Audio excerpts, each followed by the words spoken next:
희귀한 음식물 쓰레기 냄새와 오래된 장판에서 올라오는 눅눅한 기운이 뒤섞여 코를 찔렀다.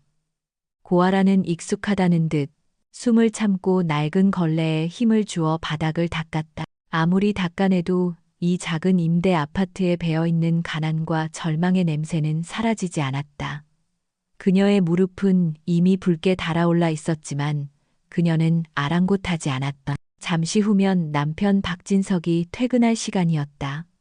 그가 돌아오기 전에 이 지긋지긋한 집을 조금이라도 더 사람 사는 곳처럼 만들어야 했다. 현관문 도어록 해제되는 소리가 날카롭게 울리자 아라의 어깨가 자라처럼 움츠러들었다. 조건 반사였다. 그녀는 황급히 일어나 현관으로 달려나갔다. 다녀왔어. 인사라고 하기엔 너무나 건조하고 무심한 목소리였다. 박진석은 아라를 쳐다보지도 않은 채 들고 있던 서류 가방을 그녀의 발치에 던지듯 내려놓았다. 묵직한 가방이 아라의 발등을 스치고 지나갔지만 그녀는 작게 신음했을 뿐 아무 말도 하지 못했다. 오늘 저녁은 뭐야? 당신이 좋아하는 김치찌개 끓여놨어요. 그리고 고등어 구이도. 또 김치찌개야. 넌 무슨 레퍼토리가 그것밖에 없어. 진석이 미간을 찌푸리며 말했다. 그의 눈에는 경멸감이 노골적으로 서려 있었다. 그리고 내 셔츠 제대로 다린 거 맞아. 목 부분이 왜 이렇게 쭈글쭈글해. 정말 쓸모가 없다니까. 그의 모든 말은 날카로운 비수가 되어 아라의 가슴에 밝혔다. 결혼 생활 5년 내내 그녀는 단 한 번도 칭찬을 들어본 적이 없었다. 그녀는 그저 이 집의 가구 혹은 그보다 못한 존재였다. 진석은 아라가 고아라는 사실을 처음부터 알고 결혼했다. 의지할 곳 없는 여자. 그래서 자신에게 절대 순종하고 자신의 성공을 위해 묵묵히 희생해줄 여자. 그것이 진석이 아라를 선택한 이유였다. 그는 자신의 선택이 얼마나 현명했는지 매일같이 확인하며 만족했다. 아라가 저녁 식사를 차리는 동안 진석은 소파에 드러누워 스마트폰만 들여다봤다. 그때 그의 전화기가 요란하게 울렸다. 화면에 뜬 엄마라는 두 글자를 본 진석은 귀찮다는 표정으로 전화를 받았다. 엄마. 수화기 너머로 날카로운 목소리가 새어나왔다. 진석아, 너 오늘 그 고아년이랑 병원 간다더니 결과가 어떻게 됐어? 진석은 아라를 힐끗 쳐다보며 목소리를 낮췄다. 다음에 얘기해, 엄마. 지금 옆에 있어. 옆에 있으면 뭐 어때? 걔 들으라고 하는 소리야. 씨도 못 낳는 암탉이 무슨 낯짝으로 우리 집안의 쌀을 축내고 있는 거야. 내가 너 그 결혼 뜯어말릴 때부터 알아봤어. 근본도 없는 것을 들여놓으니 집안에 우환만 낀다니까. 시어머니의 목소리는 전화기를 뚫고 나와 주방까지 선명하게 들렸다. 아라의 손에 들려있던 국자가 바닥으로 떨어지며 쨍하는 소리를 냈다. 그녀의 얼굴에서 핏기가 가셨다. 진석은 짜증스럽게 전화를 끊고는 아라에게 소리쳤다. 조심성하고는 국자 하나 제대로 못 들어. 아라는 떨리는 손으로 국자를 주었다. 그녀의 눈에 맺힌 눈물을 진석은 보지 못했다. 아니, 보고 싶지 않았다는 편이 더 정확할 것이다.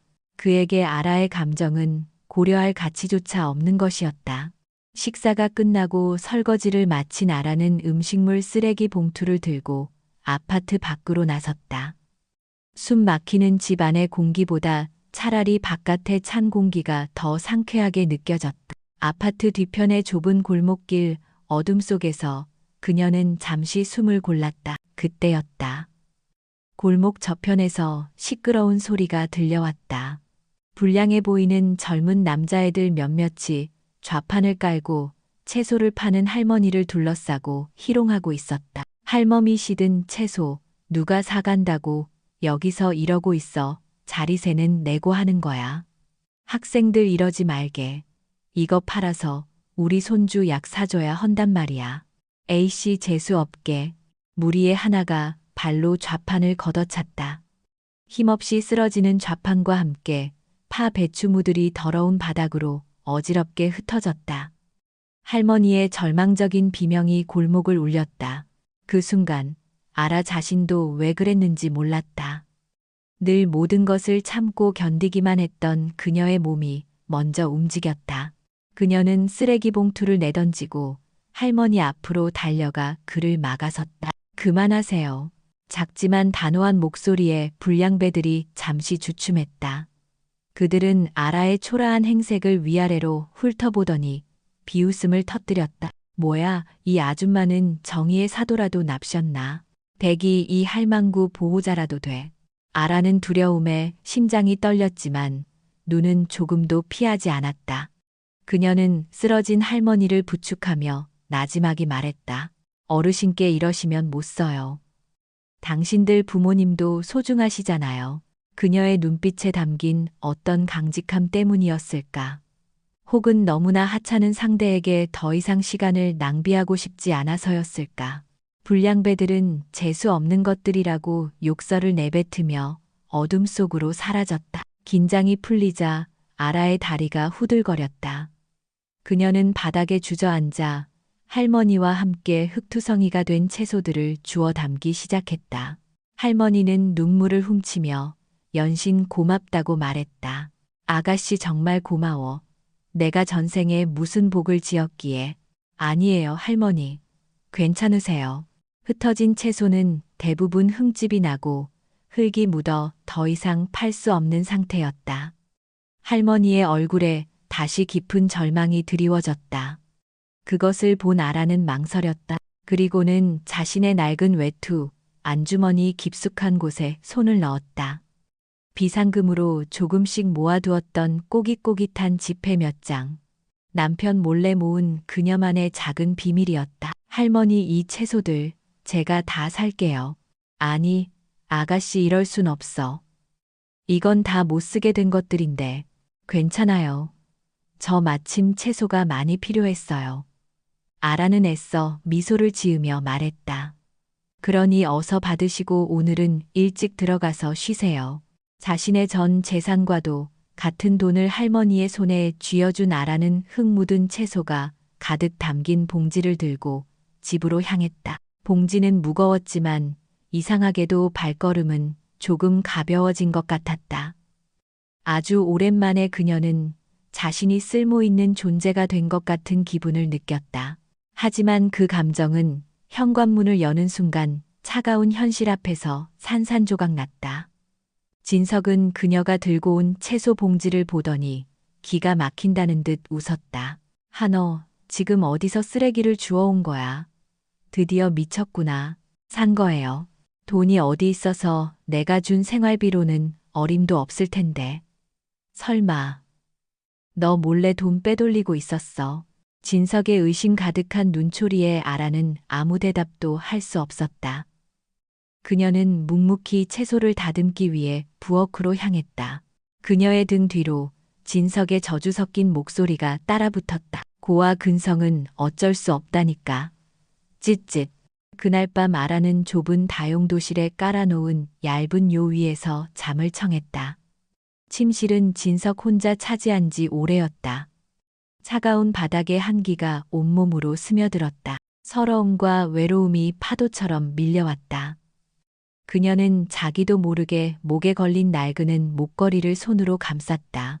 보육원에서 나올 때 원장 수녀님이 그녀의 손에 쥐어준 유일한 유품이었다.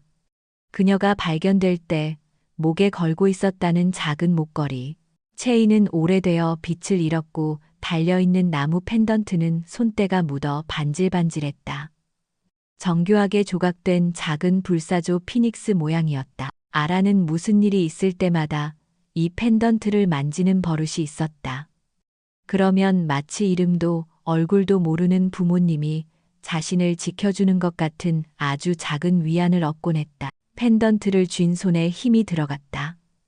나무의 감촉이 차갑게 느껴졌다. 나는 누구일까? 나는 왜 이렇게 살아야만 할까?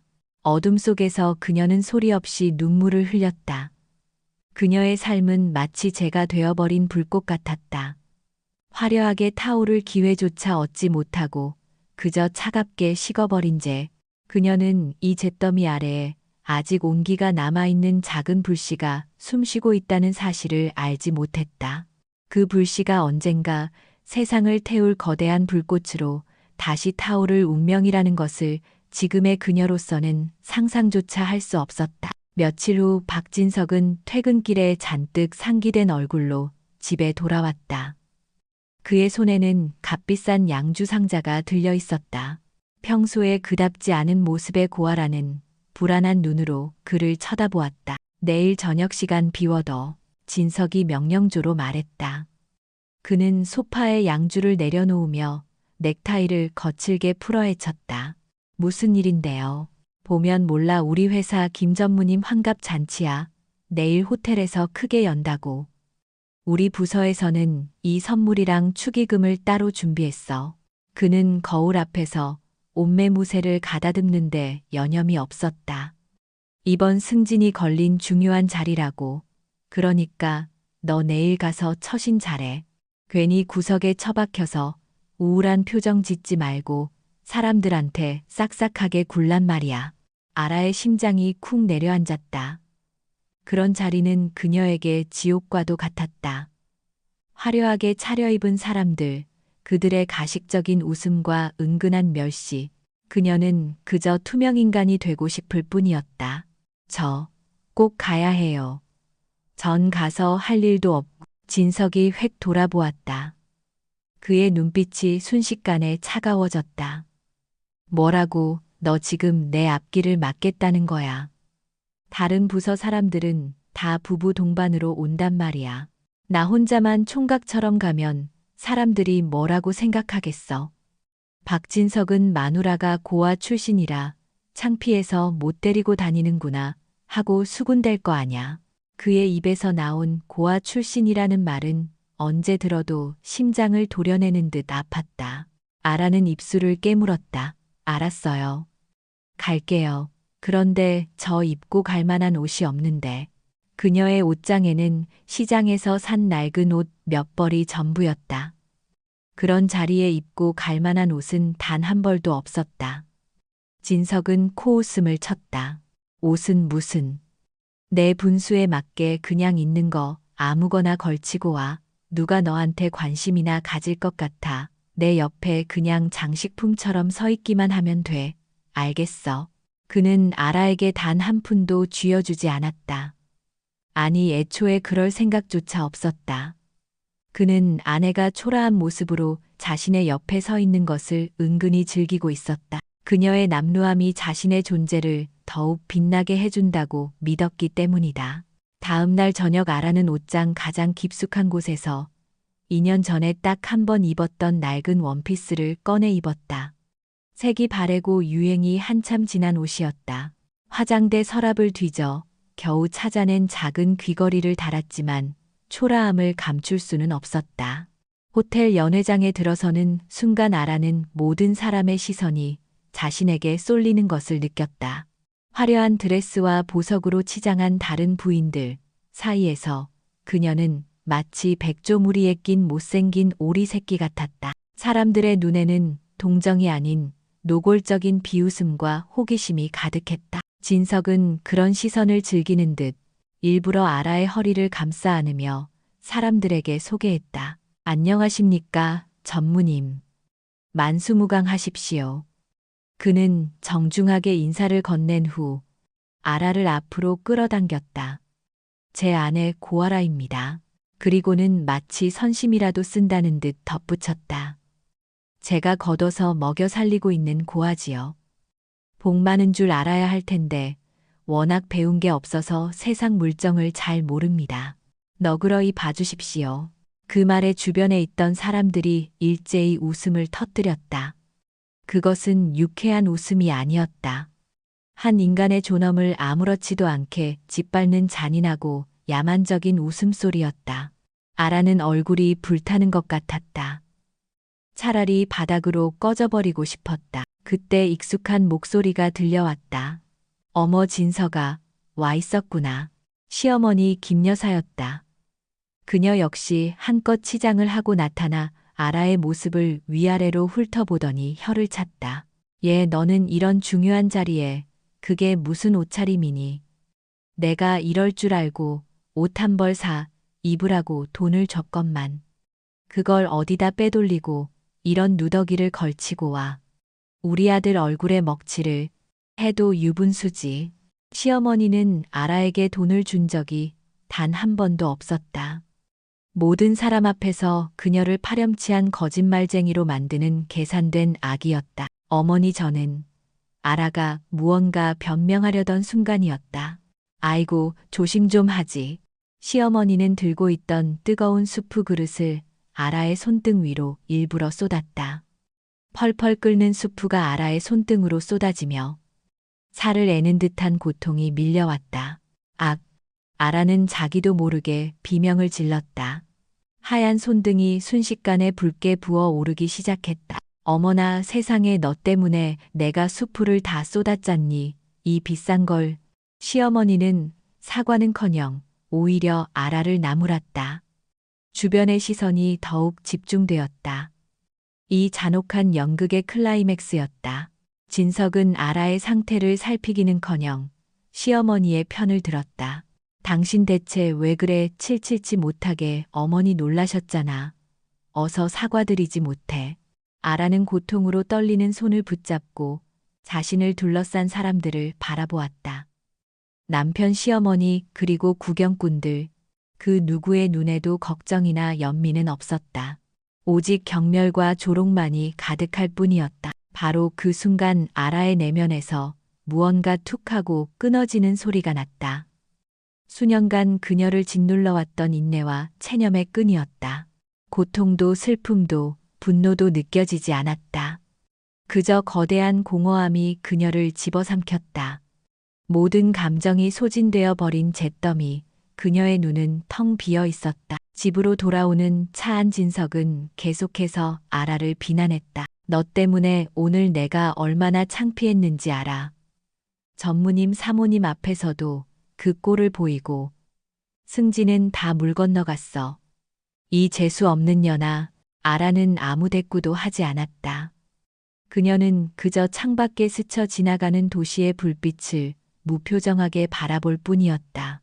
불빛들은 아름다웠지만 그녀의 텅 빈 눈동자에는 아무것도 비치지 않았다. 그녀의 마음속에서는 이미 결정이 내려지고 있었다. 끝이야. 이젠 정말 끝내야 해. 아파트에 도착하자마자 진석의 분노가 폭발했다. 그는 자신의 실패를 모두 아라의 탓으로 돌렸다. 네가 내 인생을 망쳤어. 너 같은 고아년을 만나는 게 아니었는데. 그는 이성을 잃고 아라의 뺨을 세차게 후려쳤다. 아라의 몸이 바닥으로 쓰러졌다.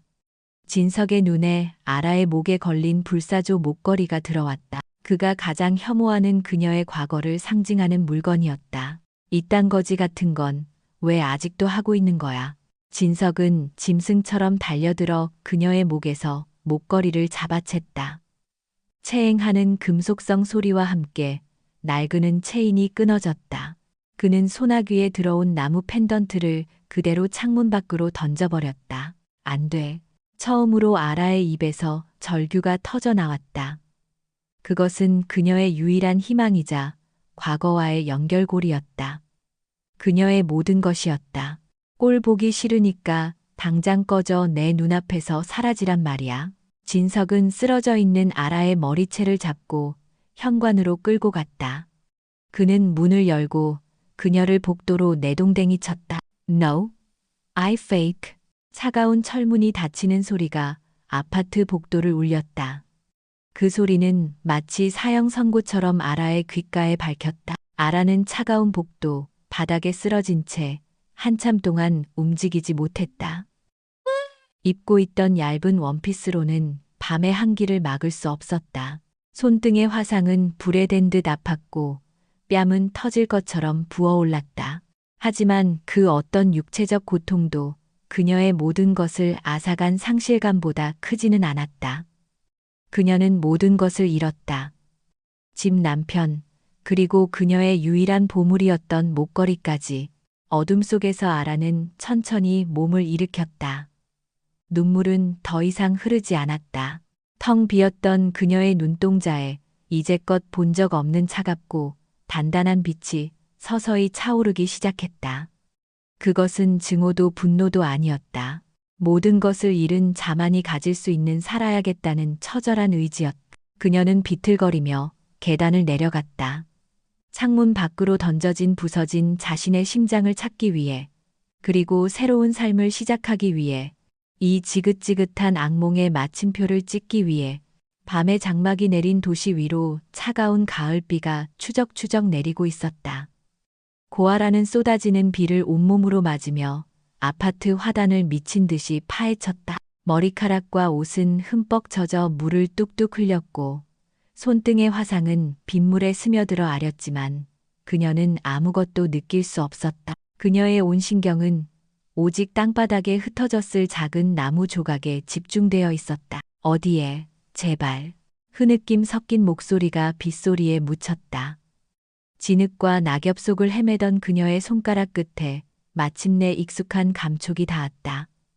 부서진 불사조 펜던트 조각이었다. 그녀는 소중하게 그것을 주워 모았다. 날개 한쪽 꼬리 부분, 그리고 머리 조각, 산산조각. 난 펜던트는 마치 그녀의 삶 자체인 것만 같았다. 차가운 흙바닥에 주저앉은 아라는 부서진 조각들을 손바닥 안에 모아 쥐었다. 뜨거운 눈물이 뺨을 타고 흘러내려 빗물과 하나가 되었다. 이제 정말 모든 것이 끝이었다. 그녀를 증명해줄 유일한 물건마저 이렇게 부서져 버렸다. 절망이 심장을 얼어붙게 만들었다. 그녀는 자기도 모르게 펜던트 조각들을 힘껏 쥐었다. 부서진 과거라도 붙잡고 싶은 처절한 몸부림이었다. 바로 그때였다. 그녀의 소나기 안에서 부서진 나무 조각 사이에 있던 무언가가 삐 하는 아주 미세한 고주파의 소리를 냈다. 동시에 아주 작은 붉은 빛이 손가락 틈으로 잠깐 반짝였다 사라졌다. 아라는 너무나 경황이 없어서 그것을 인지하지 못했다. 그녀가 펜던트를 꽉 쥐는 압력이 18년간 잠들어 있던 초소형 긴급 신호 장치의 봉인을 풀어버렸다는 사실을 알 리가 없었다. 아버지 권 회장이 어린 딸을 잃어버릴 것을 염려해 세상 최고의 기술로 만들어 숨겨두었던 마지막 희망의 끈이었다. 몇 분이나 흘렀을까. 빗소리 외에는 아무것도 들리지 않던 골목길에 이질적인 소음이 끼어들기 시작했다. 육중한 엔진 소리, 그것은 한 대가 아니었다. 밤의 정적을 찢으며 여러 대의 검은색 세단이 칠흑 같은 어둠을 뚫고 그녀가 있는 골목을 향해 질주해오고 있었다. 끼익, 날카로운 타이어, 마찰음과 함께 약속이라도 한 듯 6대의 제네시스 지구10 세단이 아라를 중심으로 원을 그리며 멈춰섰다.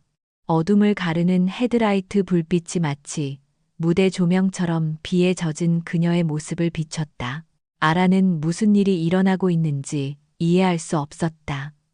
공포에 질린 그녀의 눈앞에서 차 문들이 일제히 열렸다. 잘 훈련된 경호원들이 먼저 내려 비를 막기 위해 우산을 펼쳤고 그 뒤로 각 차에서 한 명씩 총 4명의 남자가 내렸다. 그들은 약속이라도 한 듯 최고급 맞춤 정장을 입고 있었지만 풍기는 분위기는 제각각이었다. 얼음처럼 차갑고 냉철해 보이는 남자, 부드럽지만 날카로움을 숨긴 남자, 예술가처럼 섬세하고 우아한 남자, 그리고 불꽃처럼 거칠고 반항적으로 보이는 남자까지. 사는 세계가 다른 사람들처럼 보였지만 그들의 눈빛에는 공통적으로 18년간 묵혀온 깊은 고통과 그리움 그리고 절박함이 서려 있었다. 그들은 마치 시간이 멈춘 것처럼 헤드라이트 불빛 아래 비를 맞으며 처참한 몰골로 주저앉아 있는 아라를 바라보았다. 가장 앞에 서 있던 가장 냉철해 보이는 남자의 동공이 세차게 흔들렸다. 그의 입술이 파르르 떨렸다. 대한민국 경제를 움직이는 KT그룹의 총수 권태준. 그 어떤 상황에서도 평정을 잃지 않던 그가 목이 메인 목소리로 거의 속삭이듯 한 이름을 불렀다. 아린, 권아린, 맞니? 아린. 생전 처음 들어보는 이름이었다. 하지만 그 이름이 귓가에 닿는 순간 아라의 머릿속 깊은 곳에서 희미한 무언가가 섬광처럼 스쳐 지나갔다. 따뜻한 햇살 자상한 목소리 그리고 웃음소리. 붙잡을 수 없는 기억의 파편이었다. 남자들이 그녀에게 천천히 다가왔다. 두 번째 남자 국내 최고의 연예기획사 대표인 권지안이 떨리는 목소리로 말했다.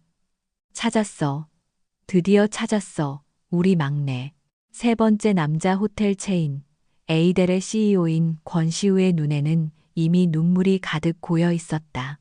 그는 아라의 붉게 부어오른 뺨과 손등의 화상을 보고는 고통스럽게 얼굴을 일그러뜨렸다. 가장 어린 네 번째 남자 권민주는 주먹을 세게 쥐었다. 그의 눈에서는 금방이라도 세상을 불태워버릴 듯한 분노가 이글거렸다. 어떤 새끼야. 감히 우리 동생을 이 꼴로 만든 새끼가 누구야. 권태준이 그의 어깨를 누르며 제지했다. 그리고는 아라의 앞에 조심스럽게 무릎을 꿇었다. 그의 눈높이가 흙투성이인 그녀의 눈과 마주쳤다. 기억나지 않겠지. 18년 전 6살 때 널 잃어버렸어. 끔찍한 사고였지. 모두가 네가 죽었다고 했지만 우린 단 한순간도 포기하지 않았어. 매일같이 널 찾아 헤맸어, 아리나. 아라는 혼란스러웠다. 이 모든 것이 현실이 아닌 꿈만 같았다. 그녀는 손바닥에 쥔 부서진 펜던트 조각을 멍하니 내려다보았다. 권태준의 시선이 그곳에 닿았다. 그 목걸이, 아버지가 직접 만들어주신 그의 목소리가 확신에 차 있었다. 아라는 마침내 모든 것을 잃은 것이 아니었음을, 아주 작은 희망의 조각이 남아있었음을 깨달았다. 그녀의 눈에서 다시 눈물이 흘러내렸다. 하지만 이번 눈물은 절망의 눈물이 아니었다. 다음 날 아침, 박진석은 상쾌한 기분으로 잠에서 깼다. 간밤에 집을 나간 아라가 아직 돌아오지 않았지만 그는 전혀 걱정하지 않았다. 오히려 후련했다. 어디 갈 데나 있겠어, 고아 주제에. 춥고 배고프면 알아서 기어들어와서 잘못했다고 빌겠지. 그는 아라가 문 앞에서 무릎 꿇고 비는 모습을 상상하며 비열한 미소를 지었다. 그때야말로 버릇을 단단히 고쳐놓을 생각이었다. 출근 준비를 하던 그의 스마트폰이 울렸다. 저장되지 않은 번호, 비서일 것이라 생각하며 무심코 전화를 받았다. 여보세요, 박진석 팀장인가? 수화기 너머에서는 비서가 아닌 중후하고 위압적인 목소리가 들려왔다. 회사 대표이사의 목소리였다. 진석은 깜짝 놀라 허리를 꼿꼿이 세웠다. 내 대표님 아침부터 무슨 일로? 자네 오늘부로 해고야. 네, 내 대표님, 그게 무슨 말씀이십니까? 이유는 묻지 마. 자네는 알 자격이 없어. 오늘 중으로 짐 싸서 나가. 다시는 회사 근처에 얼씬도 하지 말게. 뚜뚜뚜. 전화는 일방적으로 끊겼다. 진석은 망연자실한 표정으로 스마트폰을 귀에서 뗐다. 해고라니. 어젯밤 일 때문에 전무님이 손을 쓴 건가? 아니, 그럴 리가. 그는 도무지 상황을 이해할 수 없었다. 불안한 마음을 애써 진정시키며 밖으로 나온 그는 습관처럼 커피숍에 들렀다. 아이스 아메리카노 한 잔이요. 그는 법인카드를 내밀었다. 잠시 후 점원이 곤란한 표정으로 카드를 돌려주었다. 손님 죄송하지만 한도 초과라고 나옵니다. 뭐라고요? 이게 어떤 카드인데? 그는 다른 개인 신용카드를 꺼내 내밀었다. 결과는 마찬가지였다. 정지된 카드, 분실된 카드. 모든 카드가 먹통이었다. 식은땀이 등줄기를 타고 흘렀다. 그는 황급히 은행 앱을 켰다. 그리고 그는 자신의 눈을 의심했다. 모든 계좌의 잔고가 0원으로 표시되어 있었다. 전 재산이 하룻밤 사이에 증발해 버린 것이다. 말도 안 돼. 이게 무슨 일이야? 해킹인가? 내 돈이 어디 갔어? 그는 길 한복판에서 절규했다. 어젯밤 그가 아라에게서 모든 것을 빼앗고 그녀를 길거리로 내쫓았을 때 그는 자신이 세상의 꼭대기에 서 있다고 생각했다. 하지만 단 하룻밤 만에 모든 것이 뒤바뀌었다. 이제 아무것도 없이 길바닥에 나앉게 된 것은 고아라가 아닌 바로 그 자신이었다. 이제야 그는 깨닫기 시작했다. 자신이 건드린 것은 힘없는 고아가 아니었다. 잠들어 있던 영린 이름 그 자체였다는 것을 고아라, 아니 권아리는 푹신한 침대 위에서 눈을 떴다. 어젯밤의 차가운 복도와 쏟아지는 비는 마치 끔찍한 악몽이었던 것처럼 느껴졌다. 눈앞에 펼쳐진 것은 현실이라고 믿기 힘든 광경이었다. 그녀가 누워있는 침대는 왕실에서나 쓸 법한 거대한 캐노피 침대였다. 몸을 감싼 시트는 구름처럼 부드러운 최고급 실크였고 방 안은 은은한 백합 향기로 가득했다. 통유리창 너머로는 잘 가꿔진 거대한 정원이 아침 햇살을 받아 빛나고 있었다. 어젯밤 오빠라고 자신을 소개한 남자들은 혼란스러워하는 그녀를 이 거대한 저택으로 데려왔다. 의사가 와서 손등의 화상과 뺨의 상처를 치료해 주었고 따뜻한 수프와 함께 안정제를 먹은 그녀는 그대로 깊은 잠에 빠져들었다. 아리는 천천히 침대에서 내려와 푹신한 양탄자가 깔린 바닥에 발을 디뎠다. 모든 것이 낯설고 비현실적이었다. 그녀는 거울 앞에 섰다. 거울 속에는 값비싼 잠옷을 입은 핏기 없는 얼굴의 여자가 서 있었다. 눈밑은 거무죽죽했고 눈동자는 여전히 불안하게 흔들리고 있었다. 이것이 정말 자신이란 말인가? I'm it. 노크 소리와 함께 한여복을 입은 중년 여성이 들어왔다. 아가씨 일어나셨습니까? 저는 아가씨를 모실 신여장 오정숙입니다. 네 아가씨라니요. 저는 목욕물을 준비해 두었습니다. 식사는 무엇으로 준비해 드릴까요? 오 신여장은 너무나도 자연스럽게 그녀를 대했다. 아리는 어쩔 줄 몰라 하며 그녀의 뒤를 따랐다. 대리석으로 만들어진 욕실 장미, 꽃잎이 띄워진 욕조, 그리고 수십 가지의 목욕용품들, 평생 구경도 못 해본 것들이었다. 그녀는 누군가가 자신을 씻겨주고 머리를 말려주고 옷을 입혀주는 상황이 너무나도 어색하고 불편했다. 지난 5년간 그녀는 다른 사람을 위해 봉사하는 삶을 살아왔다. 이렇듯 극진한 대접을 받는 것은 그녀에게 견디기 힘든 일이었다. 옷을 갈아입고 아래층으로 내려가자 4명의 오빠들이 이미 식탁에 앉아 그녀를 기다리고 있었다. 아리나 잘 잤어. 가장 먼저 말을 건 것은 셋째 오빠 권시우였다. 그의 다정한 미소는 유일하게 그녀의 긴장을 조금이나마 풀어주었다. 아린이 고개를 끄덕이자 첫째 권태준이 입을 열었다. 그의 목소리는 여전히 냉철했지만 그 안에 담긴 걱정을 숨기지는 못했다. 몸은 좀 어때? 의사가 며칠은 안정을 취해야 한다고 했어.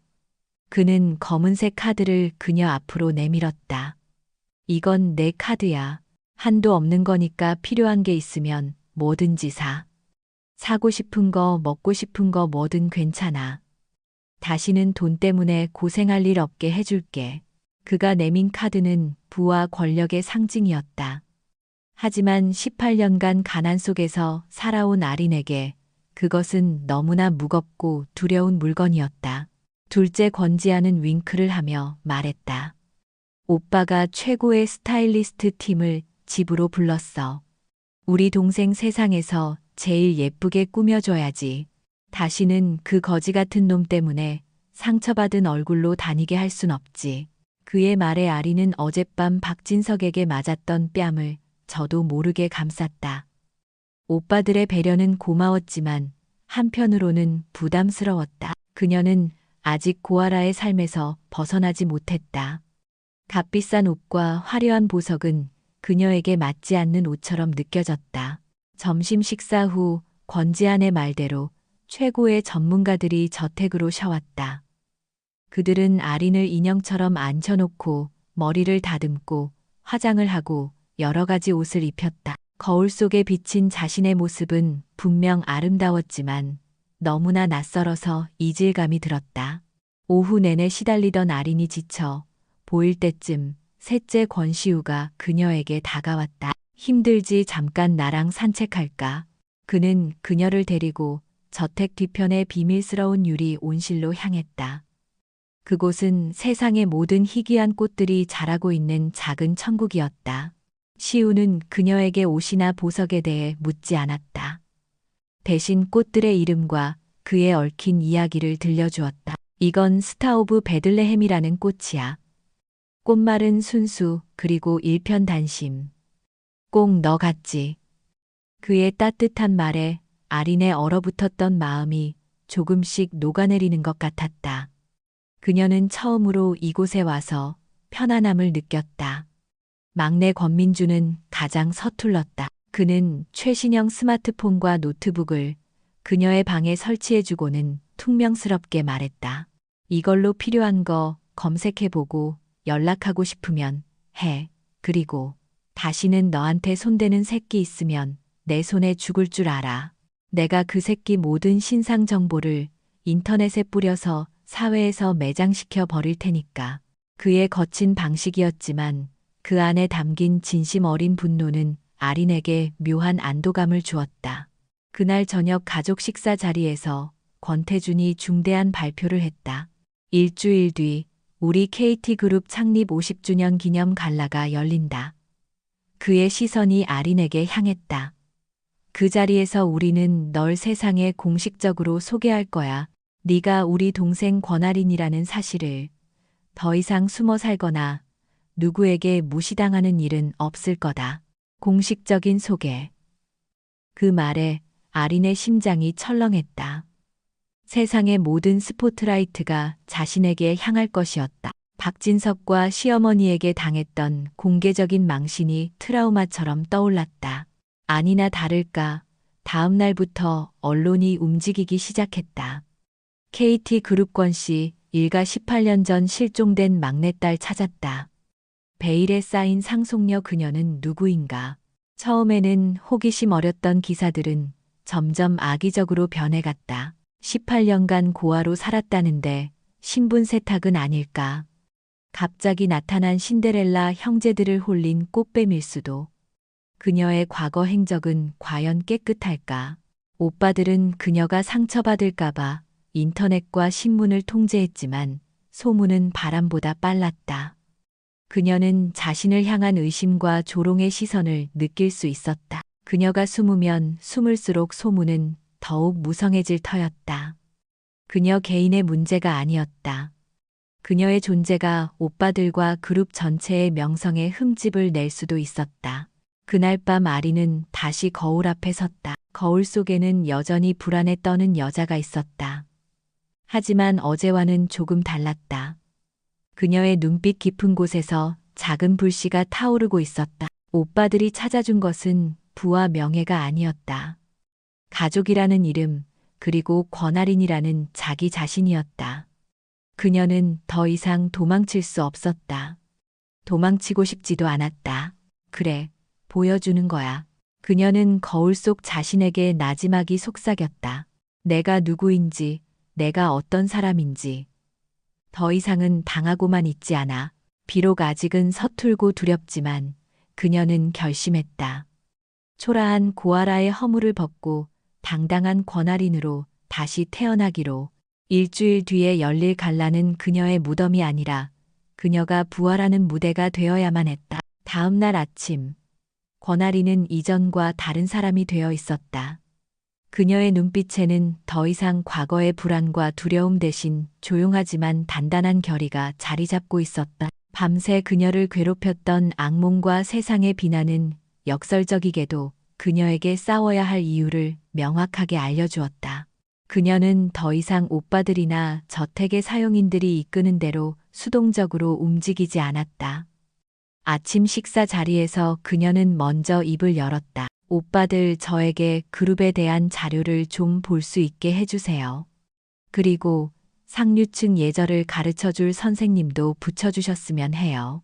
그녀의 갑작스러운 변화에 4명의 형제들은 놀라움을 감추지 못했다. 특히 권태준은 흥미롭다는 듯한 눈빛으로 그녀를 바라보았다. 그는 단순히 보호받아야 할 여동생이 아니라 권씨 가문의 사람으로서의 자각을 시작한 그녀의 모습이 대견했다. 물론이지, 내가 직접 우리 그룹의 역사와 비전에 대해 설명해 주마. 그리고 선생은 대한민국 최고로 붙여주지. 그날부터 아린의 일주일은 분 단위로 쪼개져 혹독한 스케줄로 채워졌다. 왕실 의전 교육을 담당했던 백발의 노부인이 그녀의 예절 교육을 맡았다. 처음에는 수십 가지에 달하는 식사 도구 사용법부터 낯선 화법까지 모든 것이 어려웠다. 하지만 아린은 스펀지처럼 모든 것을 빨아들였다. 그녀의 몸에는 지난 18년간의 고된 삶이 남긴 겸손함과 피 속에 잠들어 있던 타고난 기품이 기묘하게 어우러져 있었다. 노부인은 가르친 지 사흘 만에 권태준을 찾아가 말했다. 회장님 아가씨는 가르칠 필요가 없습니다. 이미 모든 것을 알고 계십니다. 제가 할 일은 그저 잊고 있던 기억을 깨워드리는 것뿐입니다.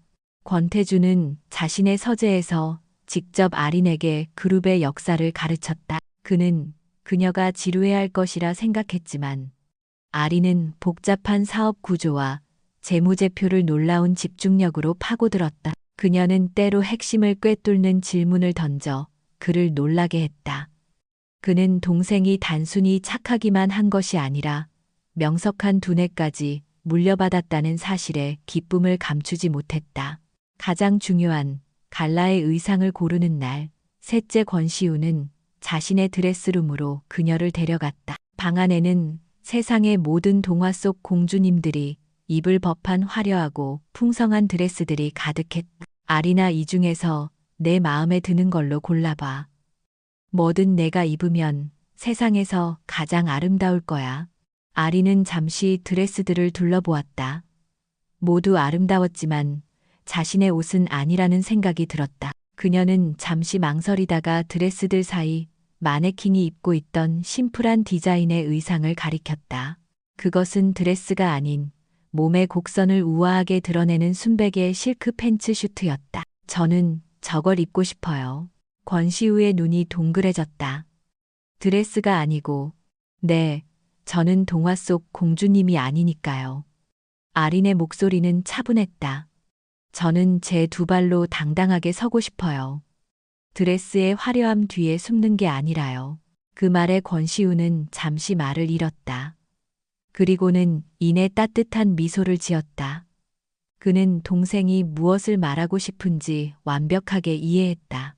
그녀는 보호받는 존재가 아닌 주체적인 한 명의 권할인으로 세상 앞에 서고 싶었던 것이다. 알았어.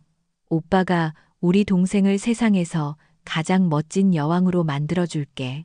한편 세상의 가장 어두운 밑바닥에서는 아린을 향한 음모가 진행되고 있었다. 박진석과 그의 어머니 김 여사는 모든 것을 잃었다.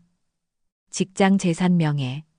그들은 하루아침에 상류층에서 쫓겨나 곰팡내 나는 단칸방 월세살이 신세로 전락했다. 그들의 마음속에는 후회나 반성 대신 아린에 대한 증오와 질투만이 독버섯처럼 자라나고 있었다. 감히 그년이 우리를 이렇게 만들어, 김 여사가 악에 받쳐 소리쳤다. 박진석의 눈은 복수심으로 이글거렸다. 가만히 당하고만 있지는 않을 겁니다. 어머니, 그년이 18년 동안 고아로 살았다죠. 아무리 권씨 집안이라도 과거를 세탁할 순 없어요. 분명 더럽고 추잡한 구석이 있을 겁니다. 그들은 남은 돈을 모두 긁어모아 악질 사설 탐정을 고용했다. 아린이 머물렀던 보육원, 다녔던 학교, 아르바이트했던 가게까지 그녀의 과거를 샅샅이 뒤지기 시작했다. 그들은 아린이 학창시절 불량했다거나 남자 관계가 복잡했다거나 돈을 훔쳤다는 식의 증거를 찾아내길 기대했다. 며칠 후 탐정에게서 연락이 왔다. 찾으시는 먼지는 나오지 않았습니다. 오히려 평판이 너무 좋더군요. 다들 착하고 성실했다고만 합니다. 그런 게 어딨어. 다시 찾아봐, 뭐라도 만들어내란 말이야. 진석이 고함을 질렀다. 만들어낼 수는 있습니다. 돈만 더 주신다면요. 탐정이 음흉하게 웃었다. 보육원 동기 중에 돈이라면 뭐든지 할 녀석이 하나 있습니다. 그 녀석 입을 빌려서 고아라가 과거에 원조 교제를 했다고 증언하게 만들 수 있습니다. 좋아, 그렇게 해.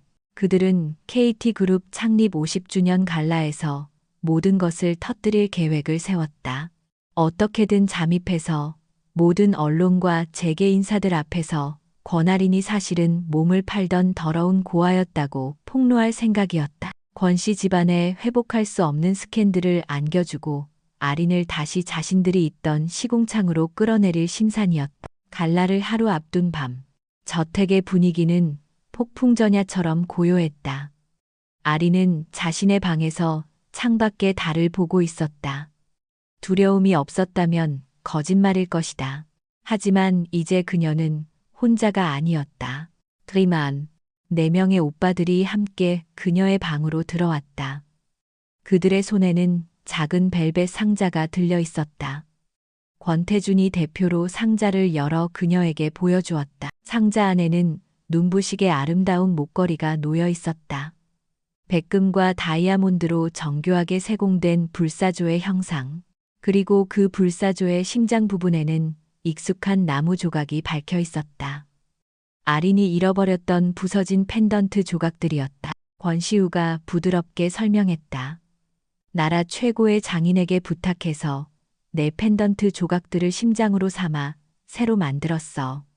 부서진 과거가 더 강한 미래를 위한 심장이 된 셈이지. 권지한이 목걸이를 들어 그녀의 목에 직접 걸어주었다. 이제 다시는 잃어버리지 마. 이건 널 지켜주는 부적이니까. 권민주는 쑥스러운 듯 헛기침을 하며 말했다. 꽤 잘 어울리네. 아리는 떨리는 손으로 목에 걸린 펜던트를 감쌌다. 차가운 보석의 감촉과 따뜻한 나무의 감촉이 동시에 느껴졌다. 부서진 과거와 빛나는 현재가 하나로 합쳐지는 순간이었다. 그녀의 눈에 뜨거운 눈물이 고였다. 고마워요, 오빠들. 그녀는 거울 앞에 섰다. 목에는 새로운 불사조가 빛나고 있었다. 내일 그녀는 세상 앞에 설 것이다. 더 이상 도망치거나 숨지 않을 것이다. 고아라의 아픔과 권아린의 존엄함을 모두 품에 안고 그녀는 자신의 이름으로 자신의 삶을 향해 날아오를 준비를 마쳤다. KT그룹 창립 50주년 기념 갈라가 열리는 신라호텔 다이너스티 홀. 대한민국의 정재계 문화계를 움직이는 모든 거물들이 한자리에 모여 있었다.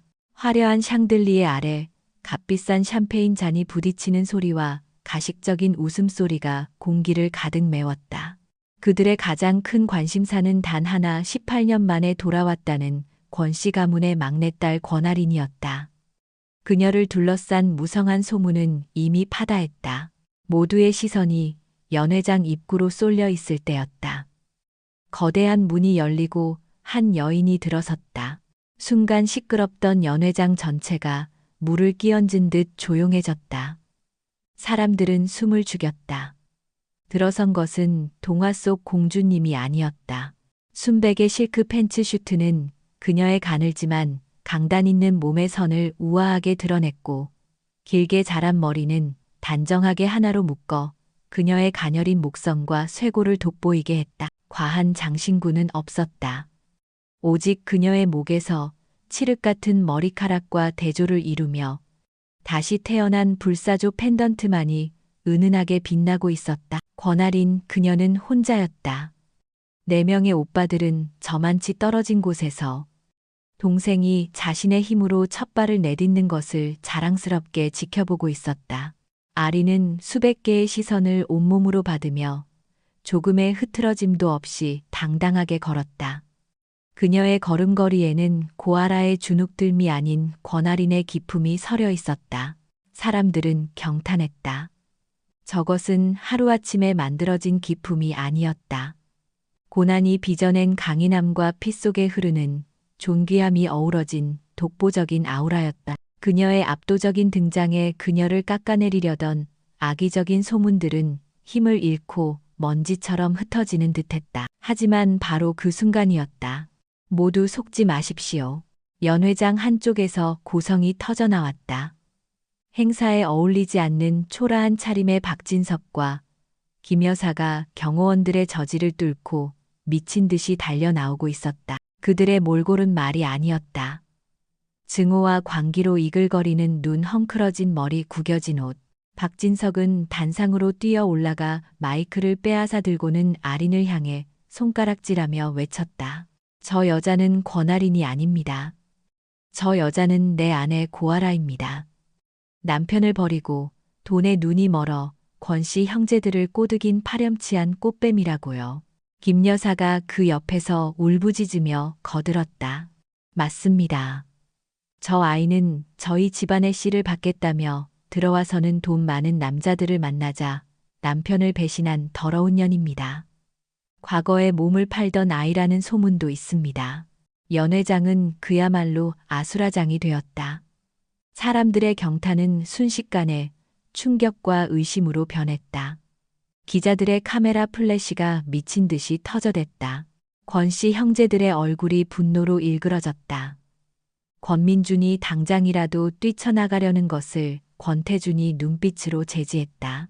그의 눈은 동생 아린을 향한 깊은 신뢰로 빛나고 있었다. 모든 의심과 비난의 시선 한가운데 아린은 홀로 서 있었다. 하지만 그녀는 조금도 동요하지 않았다. 그녀는 자신을 향해 독을 뿜어내는 두 사람을 바라보았다. 그녀의 눈에는 증오가 아닌 깊은 연민이 담겨 있었다. 그 차분한 눈빛이 오히려 박진석을 더욱 미치게 만들었다. 아린이 막 입을 열려던 찰나 연 회장의 모든 대형 스크린이 일제히 바뀌었다. 치직 하는 소음과 함께 스크린의 낡은 사진 한 장이 화면 가득 떠올랐다. 활짝 웃고 있는 4명의 소년과 그 중심에서 오빠들의 사랑을 듬뿍 받으며 행복하게 웃고 있는 어린 소녀. 소녀의 목에는 나무로 만든 불사조 펜던트가 선명하게 걸려 있었다. 사진 속 소녀의 얼굴은 지금의 아린과 누가 봐도 똑같았다. 웅성거리던 장내가 순식간에 조용해졌다. 이어서 스크린이 바뀌었다. 박진석이 아린에게 폭언을 퍼붓는 음성 파일이 연 회장 전체에 울려 퍼졌다. 너 같은 고아년을 만나는 게 아니었는데 김 여사가 아린을 저주하는 통화 녹음이 공개되었다. 씨도 못 낳는 암탈기, 아린의 손등과 뺨에 상처가 담긴 병원 진단서가 클로즈업 되었다.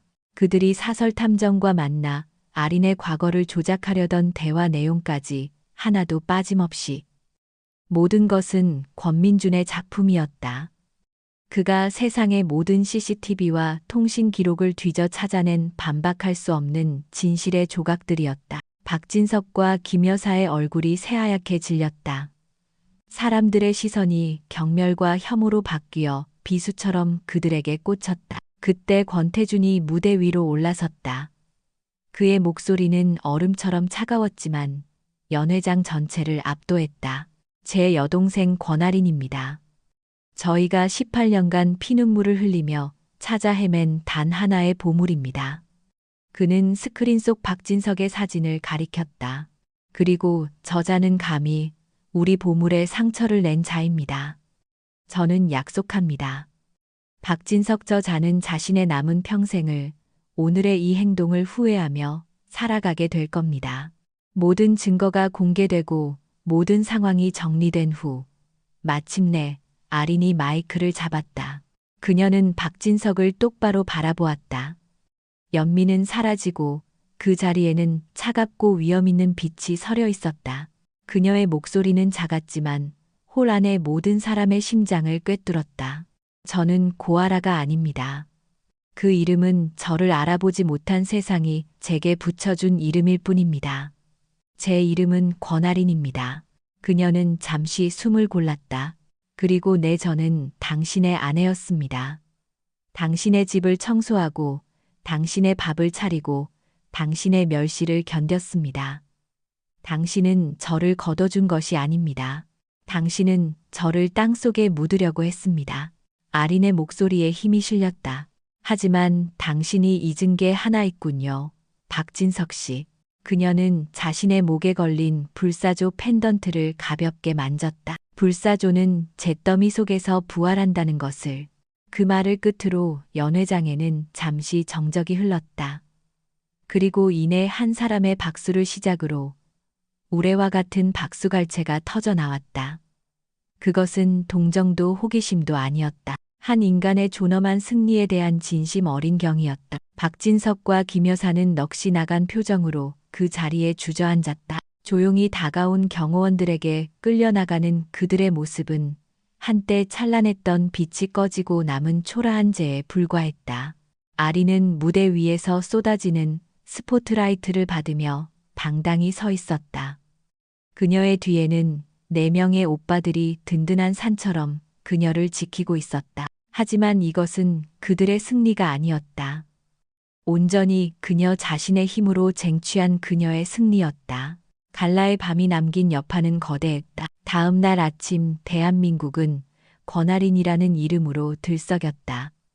그녀가 잿더미 속에서 부활한 불사조라는 사실은 모든 언론의 헤드라인을 장식했다. 그녀의 극적인 삶과 당당한 태도에 대중은 열광적인 지지를 보냈다. 반면 박진석과 김 여사는 사회적으로 완전히 매장되었다. 그들의 추악한 행위는 온 세상에 알려졌고 그들은 집 밖으로 한 발짝도 나갈 수 없었다. 하지만 그들이 마주해야 할 것은 대중의 비난만이 아니었다. 권태준의 분노는 이제 시작일 뿐이었다.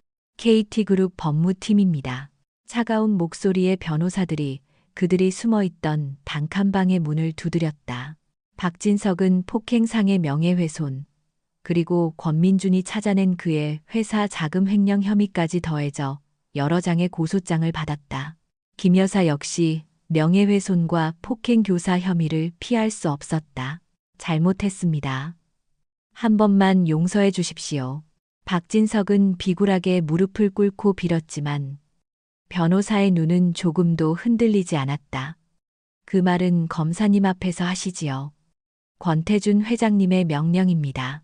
법이 허용하는 최고의 형벌을 받게 될 거라고. 그들은 한때 고아라에게 했던 것처럼 자신들의 모든 것을 빼앗기고 차가운 법의 심판대 위에 서게 되었다. 그들의 과거는 이제 법정의 기록으로만 남게 될 터였다. 한편 세상의 찬사와 스포트라이트 속에서 아리는 새로운 삶에 적응하고 있었다. 그녀는 더 이상 사람들의 시선을 피하지 않았다. 하지만 그녀는 그저 권씨 가문의 막내딸이라는 타이틀에 안주하고 싶지 않았다. 지난 18년간 자신의 힘으로 살아왔던 고아라의 시간 또한 그녀의 일부였다.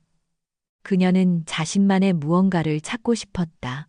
계기는 우연히 찾아왔다. 어느 주말 오후 셋째, 오빠인 권시우는 아린을 데리고 저택의 수장고로 향했다. 그곳에는 권씨 가문이 대대로 수집해온 수많은 예술품과 골동품들이 보관되어 있었다. 이건 조선 초기의 백자 다랑아리야. 우리 할아버지께서 가장 아끼시던 물건이지. 시우가 자랑스럽게 설명하는 동안 아린의 시선은 한쪽 구석에 놓인 눈에 띄지 않는 작은 도자기 조각에 머물렀다. 전문가의 감정 결과 가치 없음으로 판정받아 방치된 파편이었다. 오빠 저것 좀 봐도 될까요? 그녀는 조심스럽게 파편을 집어들었다. 그리고는 한참 동안 그것을 들여다보더니 나지막이 말했다. 이건 고려 청자예요. 12세기경 왕실에서만 사용했던 최상급 상감청자 파편이에요. 이 미세한 빈혈과 유약의 색깔 그리고 국화 문양의 깊이. 이건 절대 평범한 자기가 아니에요. 그녀의 설명은 막힘이 없었고 그 눈빛은 확신으로 가득 차 있었다. 시우는 놀라움을 금치 못했다. 아리나, 네가 이걸 어떻게 알아? 보육원에 계시던 할머니 한 분이 전직 대학교 역사 교수님이셨어요. 저를 딸처럼 아껴주셨죠. 할머니께서 외로울 때마다 저에게 옛날 도자기 이야기를 들려주시곤 했어요. 흙의 종류, 불의 온도, 시대별 특징 같은 것들을요. 그냥 옛날 이야기처럼 들었는데 이상하게 전부 기억에 남아 있어요. 그녀의 재능을 알아본 시우는 즉시 국내 최고의 도자기 감정가를 수장고로 불렀다. 감정가는 아린이 들고 있는 파편을 보더니 손을 부들부들 떨었다. 맙소사, 이건 국보급입니다. 이 작은 조각 하나의 가치만 해도 수십억을 호가할 겁니다. 이걸 어디서 모두가 충격에 빠졌다. 특히 오빠들은 동생에게 이런 놀라운 재능이 숨어 있었다는 사실에 감탄했다. 그들은 아린이 단순히 보호해줘야 할 동생이 아니라 자신만의 빛을 가진 독립적인 존재임을 다시 한번 깨달았다. 며칠 후 가족 회의에서 권태준이 말했다. 아린아, 네가 원한다면 그룹 산하문화재단 이사장 자리를 맡아주었으면 한다. 그것은 누구도 거절할 수 없는 파격적인 제안이었다. 하지만 아린은 고개를 저었다. 아니요, 오빠. 저는 빈껍데기 이사장이 되고 싶지는 않아요. 저는 제 손으로, 제 지식으로 직접 무언가를 만들어 보고 싶어요. 아주 작은 갤러리라도 괜찮아요. 제가 직접 좋은 작품들을 발굴하고 사람들에게 그 가치를 알리는 일을 하고 싶어요. 그녀의 당찬 대답에 오빠들은 잠시 서로를 마주 보았다. 그리고는 이내 환한 미소를 지었다. 그들이 원했던 것이 바로 이것이었다. 좋다. 권태준이 흔쾌히 대답했다. 네가 하고 싶은 대로 해. 자본과 인력은 우리가 무제한으로 지원하지. 네가 대한민국 최고의 갤러리스트이자 박물관장이 될 수 있도록. 모든 것이 제자리를 찾아가던 어느 가을날 오후, 아리는 오빠들과 함께 옛집의 정원을 찾았다. 그녀가 18년 전 기억을 잃었던 바로 그 장소였다. 한때 트라우마의 공간이었던 곳은 이제 따스한 햇살과 국화 향기로 가득했다. 낡은 그네가 여전히 그 자리에 있었다. 다섯 남매는 그네 주위에 둘러앉아 처음으로 서로의 지난 시간을 공유했다. 오빠들은 그날의 사고와 그녀를 잃어버린 후 부모님이 얼마나 상심하다 돌아가셨는지, 그리고 지난 18년간 단 하루도 그녀를 잊은 적이 없었음을 담담하게 이야기했다. 아리는 처음으로 자신의 보육원 시절 이야기를 들려주었다. 박진석과 함께한 고통스러운 시간이 아닌 도자기를 가르쳐준 할머니, 함께 의지했던 친구들, 그리고 혼자서 꿋꿋하게 버텨왔던 순간들에 대해서. 이야기가 끝나고 아리는 자신을 바라보는 내 쌍의 따뜻한 눈을 보며 말했다. 이제 알 것 같아요. 저는 오빠들이 주신 돈이나 명예 때문에 행복한 게 아니에요. 그녀는 자신의 목에 걸린 불사조 펜던트를 만지작거렸다. 저는 더 이상 불쌍한 고아라가 아니에요. 저는 권아린이에요. 그리고 드디어 집에 돌아왔어요. 이것만으로도 충분해요. 정말 고마워요, 오빠들. 그녀의 미소는 가을 햇살보다 더 따뜻하고 눈부셨다. 네 명의 오빠들은 말없이 미소로 화답했다. 과거의 모든 상처가 치유되고 흩어졌던 가족이 마침내 하나가 되는 순간이었다. 정원에는 오랜 세월을 넘어 마침내 함께하게 된 가족의 행복한 웃음소리가 울려 퍼졌다. 2년 후, 서울의 가장 트렌디한 거리인 청담동에 위치한 갤러리 아린 에이아스에리에는 대한민국 아트씬에서 가장 주목받는 공간이 되어 있었다. 이곳은 단순히 비싼 그림을 거는 상업적인 갤러리가 아니었다. 권아린 관장의 탁월한 안목으로 발굴한 신진 작가들의 등용문이자 전통과 현대를 아우르는 파격적인 기획 전시로 늘 화제의 중심에 서는 곳이었다. 권 관장님, 이번 신인 작가전도 대성공입니다. 벌써부터 해외 미술관들의 문의가 쇄도하고 있습니다. 큐레이터의 상기된 보고에 아리는 부드럽게 미소 지었다. 2년이라는 시간 동안 그녀는 완전히 다른 사람이 되어 있었다. 더 이상 과거의 상처에 흔들리지 않았고 권 씨 가문의 후광에 의지하지도 않았다. 그녀는 자신의 이름 권아린으로 대한민국 문화계에서 존경받는 인물로 당당히 자리매김했다. 그녀의 말 한마디는 신인 작가의 운명을 바꾸었고 그녀의 기획 하나는 미술계의 트렌드를 바꾸었다. 하지만 그녀의 진짜 열정은 다른 곳에 있었다. 그녀는 갤러리의 수익금과 오빠들의 전폭적인 지원을 바탕으로 재단 법인 봉황의 집을 설립했다. 봉황의 집은 전국 각지의 보육시설을 후원하고 그곳의 아이들에게 예술과 문화 교육의 기회를 제공하는 재단이었다. 그녀는 아이들이 단순히 먹고 자는 것을 넘어 자신처럼 예술을 통해 상처를 치유하고 자신만의 재능을 발견하여 세상으로 나아갈 수 있기를 바랐다. 그녀는 또한 도시 외곽에 작은 동물 보호소를 지었다. 그녀가 한때 구했던 길고양이의 이름을 따 나비 보호소라고 이름 붙였다. 그녀는 아주 작은 생명의 소중함도 잊지 않았다. 그리고 오늘 첫 번째 봉황의 집이 문을 여는 날이었다. 낡은 보육원을 개조하여 만든 곳은 아이들의 웃음소리와 희망으로 가득 찬 따뜻한 공간으로 다시 태어났다. 마당에는 아이들이 직접 만든 작은 도자기들이 햇볕을 쬐고 있었다. 아리는 작은 단상 위에 서서 마이크를 잡았다. 화려한 갈라의 밤과는 달리 그녀의 얼굴에는 진심 어린 미소와 따뜻함이 가득했다. 그녀의 네 오빠들은 무대 아래 다른 후원자들 사이에 섞여 흐뭇한 표정으로 그녀를 바라보고 있었다.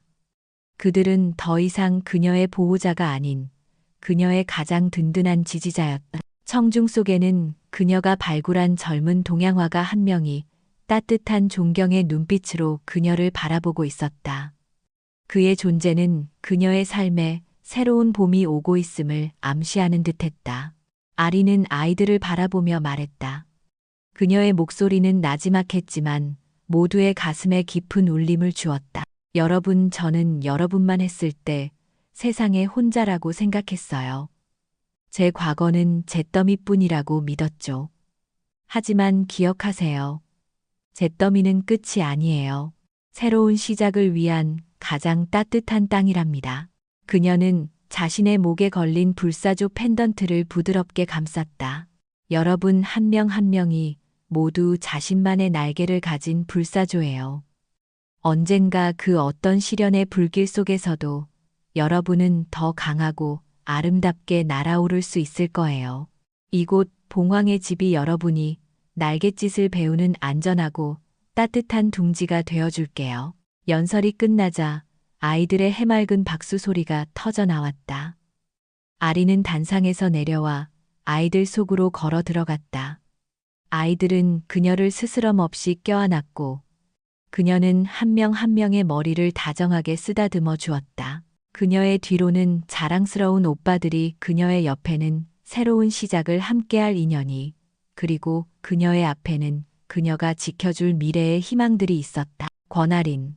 그녀는 더 이상 잿더미 속에서 부활하는 불사조가 아니었다. 그녀 자신이 바로 다른 불사조들이 날아오를 수 있도록 온기를 나눠주는 세상에서 가장 찬란하고 따뜻한 빛이 되어 있었다. 그녀의 완전한 비상비형이었다.